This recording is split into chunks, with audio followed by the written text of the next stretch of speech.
చరిత్ర పూర్వయుగ మానవుడు ఎక్కడ జన్మించి ఉంటాడని భావిస్తున్నారు?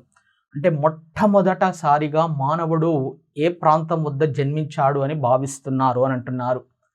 ఒకటి ఆసియానా, ఐరోపానా, దక్షిణ అమెరికానా, ఆఫ్రికానా? అంటే ప్రపంచంలో మొట్టమొదటి మానవుడు ఎక్కడ జన్మించాడు అనంటే ఆఫ్రికా ఖండంలో జన్మించడం జరిగింది.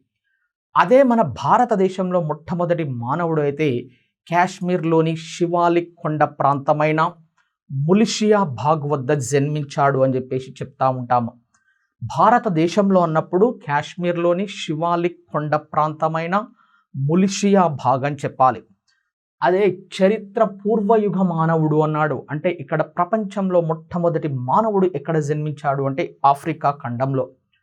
భూమి మీద ఆవిర్భవించినటువంటి జీవరాశుల యొక్క వరుస క్రమం ఎలా ఉంటుంది అనేది కూడా మీరు చదువుతారు చరిత్ర పూర్వయుగం చదివేటప్పుడు.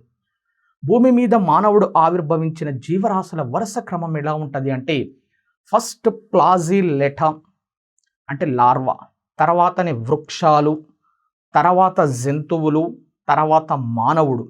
అది భూమి మీద మానవుడు ఆవిర్భవించిన వరుస క్రమం అది. ఫస్ట్ ప్లాజిలెటా, తర్వాత వృక్షాలు, నెక్స్ట్ జంతువులు, తర్వాతనే మానవుడు. మొట్టమొదటి మానవుడు ప్రపంచంలో ఎక్కడ జన్మించాడు అని అంటాం ఆఫ్రికా ఖండంలో.